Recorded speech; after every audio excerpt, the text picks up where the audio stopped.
Hi, I'm Ms. Tyler, and welcome to Context for Kids, episode 33. Oh my. Beha'alotecha. And it means when you ascend. I call it whining and complaining. It's Numbers 8:1 to 12:16, and we got a lot of whining and complaining. Why do we have a lot of whining and complaining? Because nothing ever changes.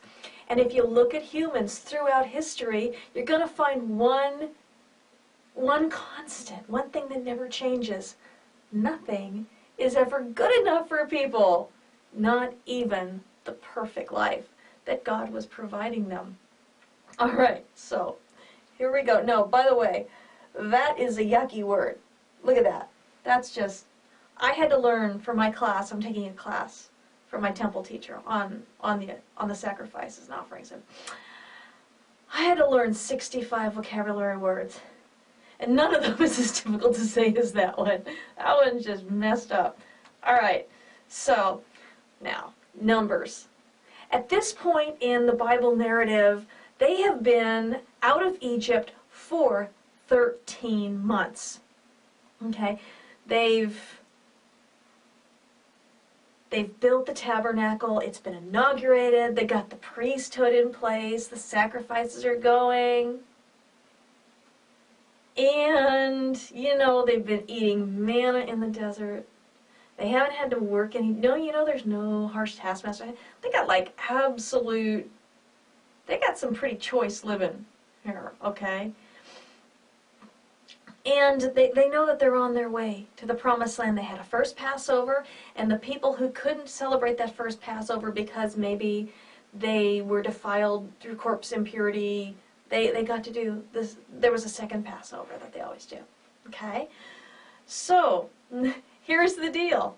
These people, okay, all these people in the desert, they've been out of slavery for 13 months. These people had spent all their lives as slaves, and now for 13 months they haven't had to be at the beck and call of anyone, okay? They haven't had to grow their own food. In 13 months, the manna just is there on the ground every single morning except for on the seventh day, the Sabbath. But they get twice as much on the sixth day, and so they don't have to do anything on the Sabbath.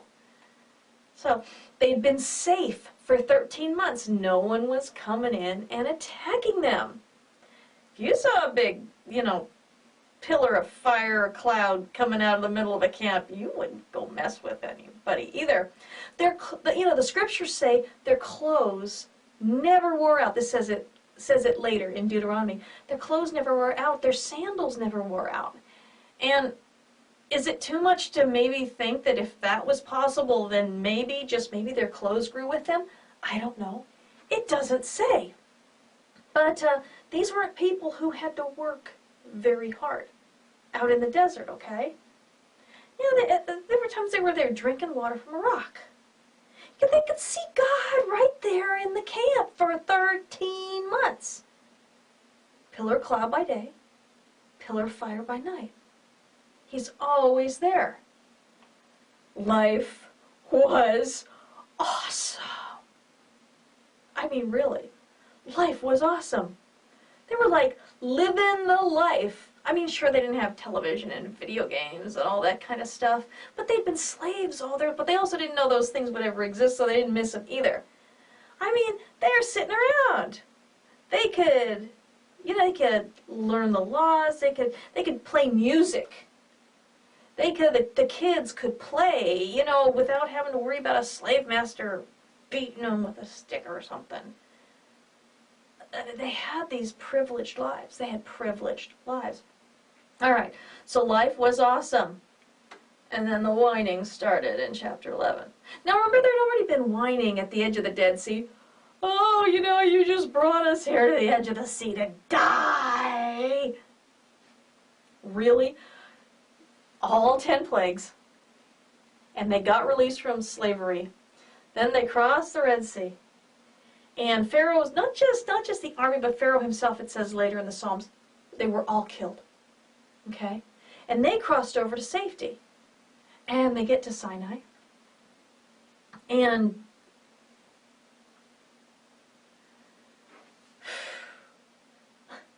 They'd seen God's deliverance over and over and over and over and over again, and still they're complaining. They'd seen His power over and over again, and they dared to complain. He forgave them for the golden calf incident. They complained. And He saw what happened to the people who did that. Just, sometimes you gotta wonder, what's good enough? Free food, free safety, no work, and it's not good enough. They're complaining. So we're going to talk about the complaining today. All right. So let's look at this from God's point of view. Now, He's literally taken care of their every single need the people have had. All right? And these slaves have just had what amounts to a long vacation, 13-month vacation. Your parents right now are going, oh man, that really does sound good. Okay? But the people started grumbling. It says they started murmuring or complaining, depending on which translation you're looking at. And then this is what happened to the edges of the camp. Here, let's read it. And the people complained in the hearing of the Lord about their misfortunes. And when the Lord heard it, His anger was kindled. And the fire of the Lord burned,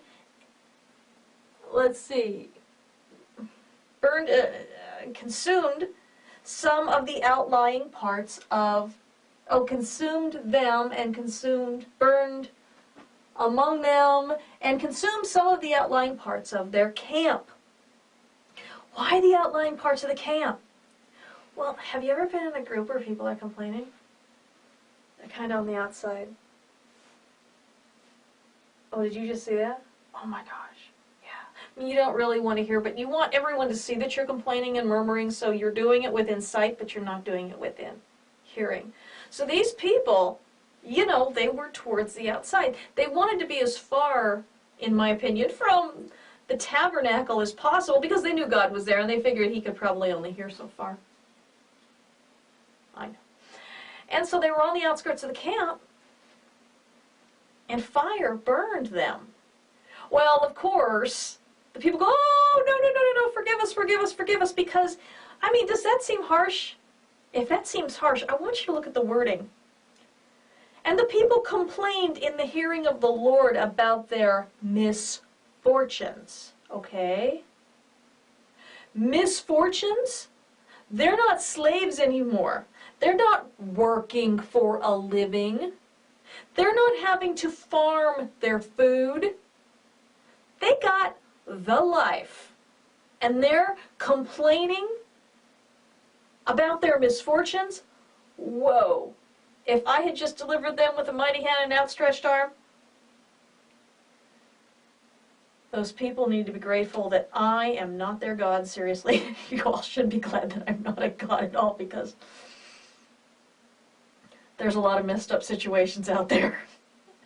And I would not be merciful or patient or long-suffering. Just full disclosure here, guys. All right? Okay, so they did this and they got punished. And you would think it's going to be at least a couple of chapters before they complain again. No, it's the next verse. Okay? Now the rabble that was among them had a strong craving. And the people of Israel also wept again and said, oh, that we had meat to eat. We remember the fish we ate in Egypt, and it cost nothing. Nothing but slavery and the death of their baby boys. But that wasn't too much. It was meat. It was meat. Okay? All right. So the cucumbers, the melons, the leeks, the onions, and the garlic.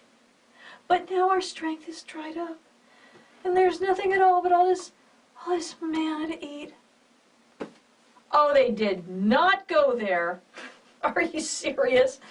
It's only been one lousy verse since they were complaining, and since the fire was crispy crittering them on the outskirts of the camp for daring to complain about their misfortunes. Let's go back to the verse. Okay, I want you to notice the things that they're complaining about. One, they're complaining about meat. Is it just me, or do I remember that they left Egypt with all their livestock? No meat to eat? no free meat to eat. They could have killed their critters if they really, really wanted to eat meat. They didn't want to get rid of their critters. Critters meant milk, critters meant wool. You know, they didn't want to spend their own money. They've been slaves. They didn't have to. All right, so, but I want you, cucumbers, melons, leeks, onions, and garlic are cucumbers and melons especially are very water-intensive crops, which would have grown, and all these grew very well in the Nile Delta region, which is one of the most fertile regions on Earth, still is. But they're wanting things that aren't, there was a point to this, all right? They wanted stuff that couldn't be found in the desert. But, I mean, they're saying there's nothing at all but this manna to look at. They're saying their strength is dried up. They're saying what God has made wasn't especially tailored for their needs, all right? They're saying it wasn't good enough. They're saying it was just nasty. Dang. Okay. Oh, by the way, my shirt. This shirt, see this is my ninja shirt. The last time I wore it, I was feeling really good about this shirt because it was a really cool shirt. And then I had it on my dresser at night and I turned off the light and it glows in the dark. What kind of ninja shirt glows in the dark? It's just wrong. Good thing I didn't get into a fight or anything. If I had been thinking this was a real ninja shirt and I went like kicking some tail on some bad guys, I could have gotten messed up. I ought to sue them. Or not. Alright, so maybe I should just stay out of fights, right? Yeah, I'm kinda short. Not really ninja material. Oompa Loompa material. Not ninja material. Alright, so, and that would be the Oompa Loompas in the real Willy Wonka, the first one. Not that. Let's just forget I talked about that. Okay. Now, is that everybody? Oh. Okay, so, God says, oh, you want meat. Oh yeah, I'll get you some meat. Probably didn't say it like that. Probably. Anyway, he says, I will give them meat. They want meat? I will give them meat. And he caused quail to come in droves. And they're flying through, and they're all around the camp. I looked at some calculations today, and they were like 12 miles to each side of the camp, day's journey. And they would have been 3 feet deep, 3 or 4 feet deep. That's a lot of quail.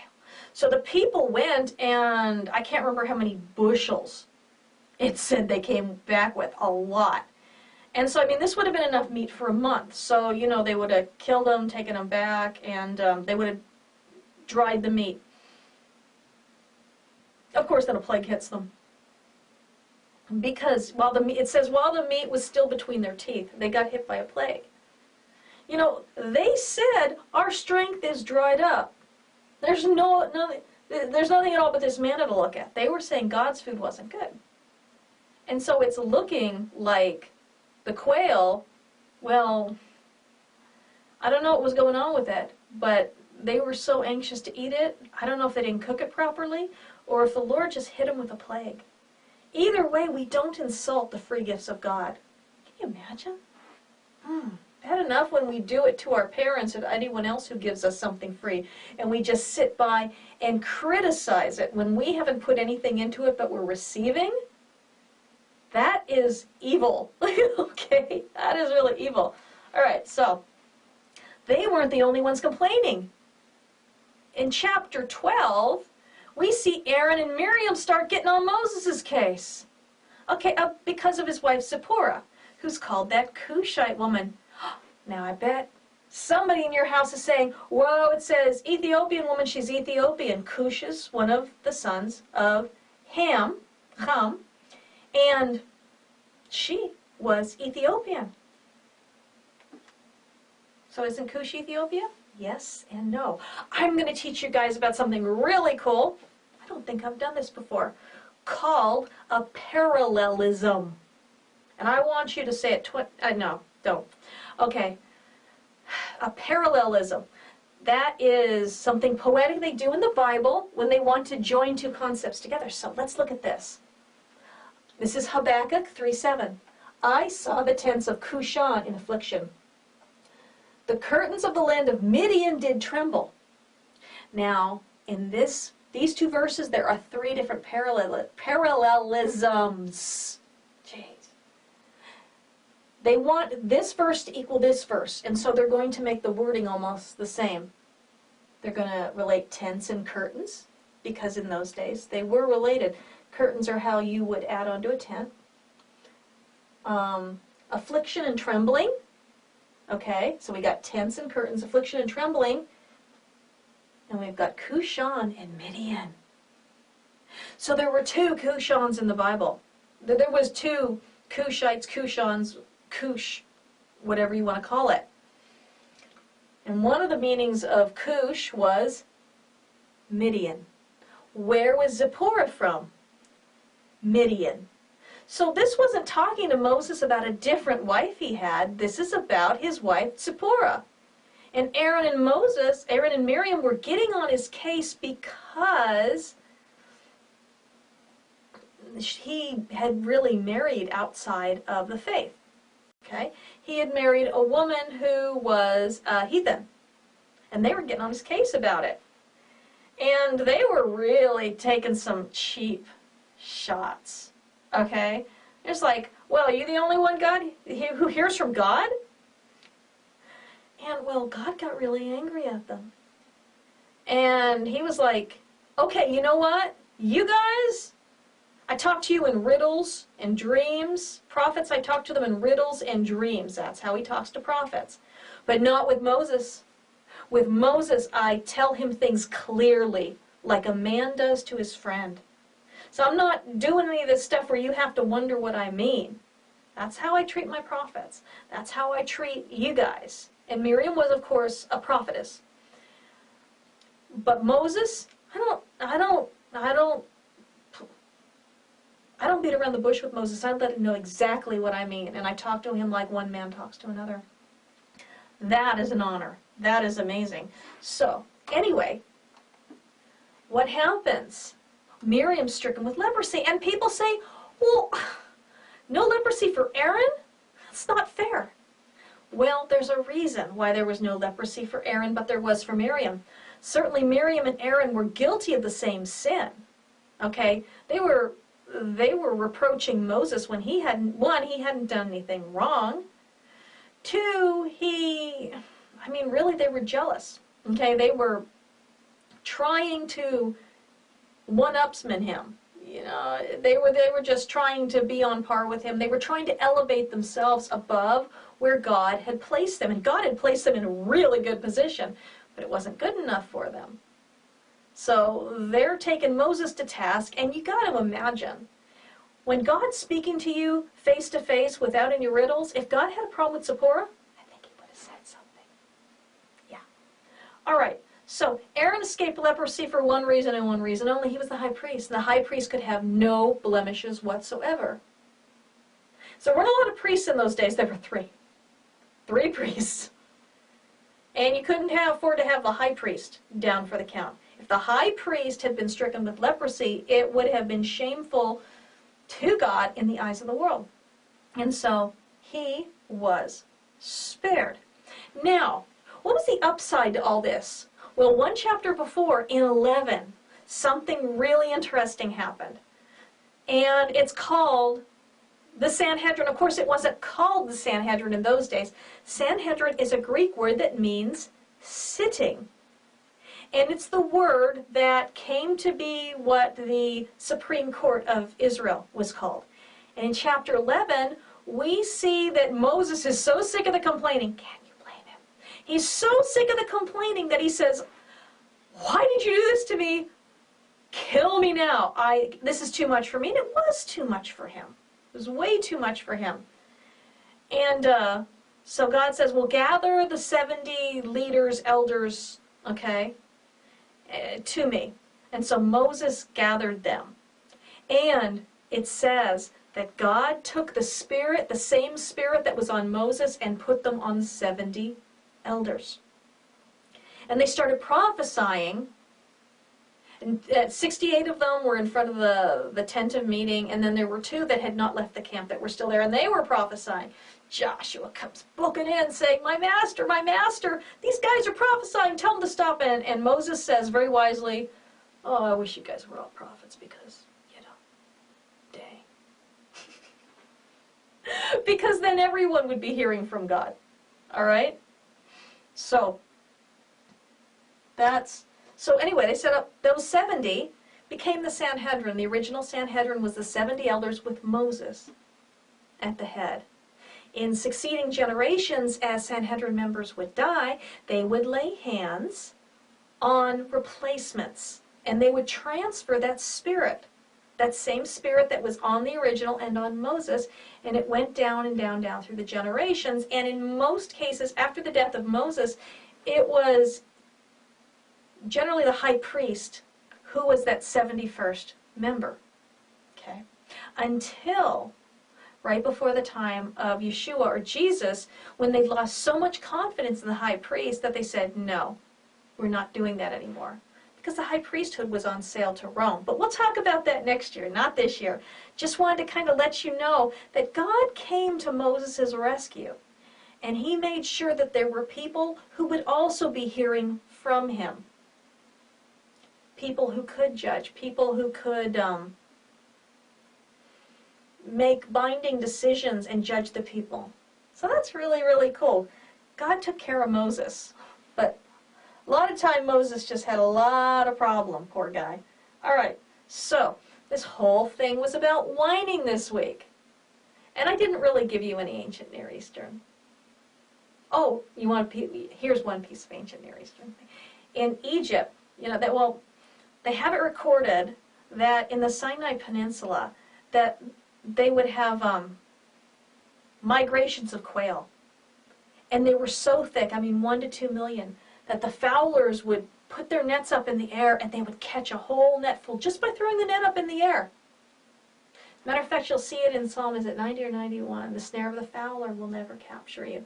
That's what they were doing. They would throw, the birds were so thick, they'd throw the nets up when they were migrating, and they would just gather them together. There's not much good eating on a quail, let me tell you. It's like an hors d'oeuvre.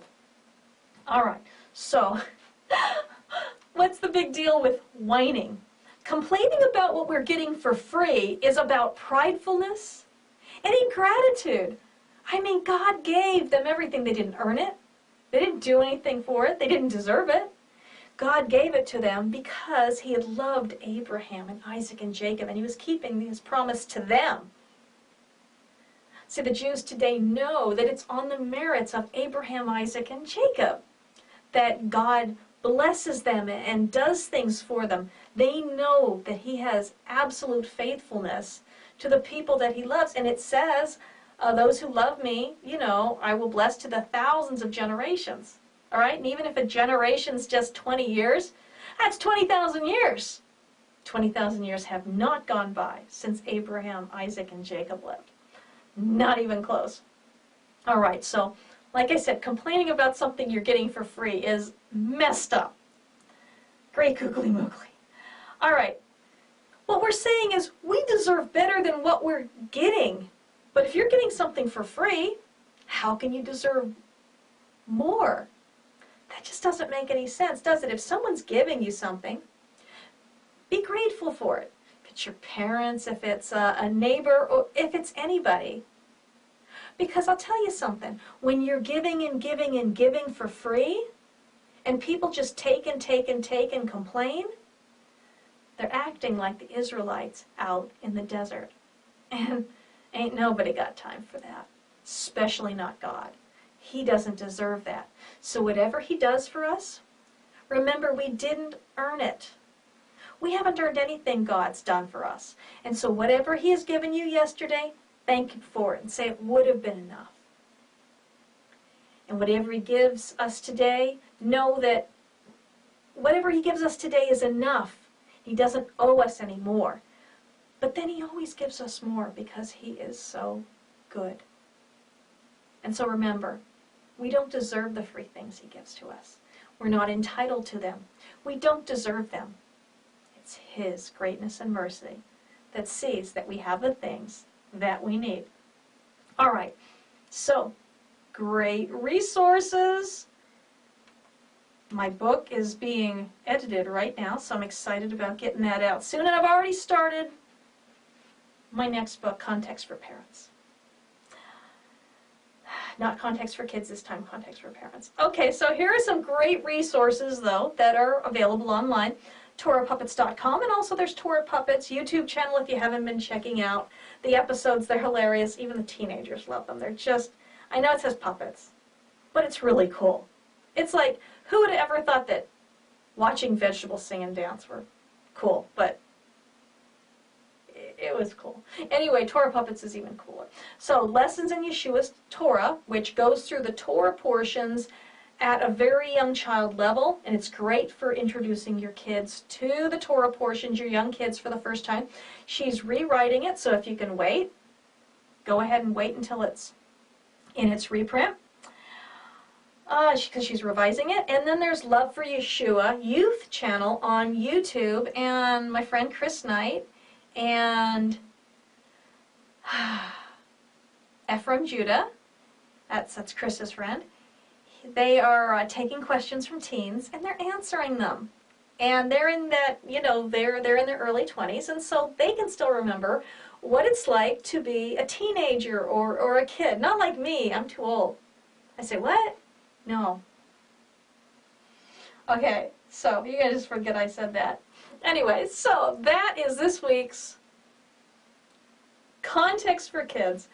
And I'm sorry to miss you last week, but I had a great weekend celebrating the feast of Shavuot or Pentecost down in Texas with my temple teacher Joseph Good and his wife Debbie, and my friend Scott Paddock and his wife Jane, and a whole bunch of other people that I met, and we just sat around and we studied the Bible. It was an amazing weekend.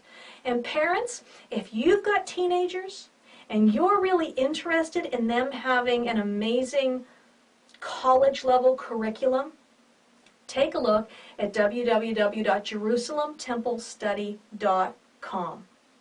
It is great material. You don't get college credits for it, but in homeschooling, if you're homeschooling seniors in college or seniors in, if you're homeschooling seniors in college, my hat's off to you.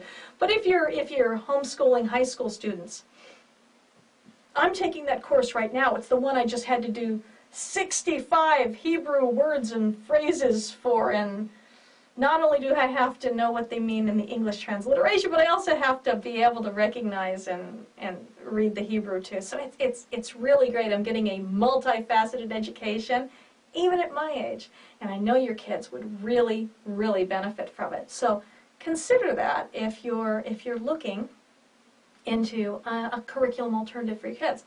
So anyway, that's it for this week, and I will see you next week. I missed you, but I love you, and I'm praying for you, and I hope you have a wonderful week studying the Scriptures together. Bye.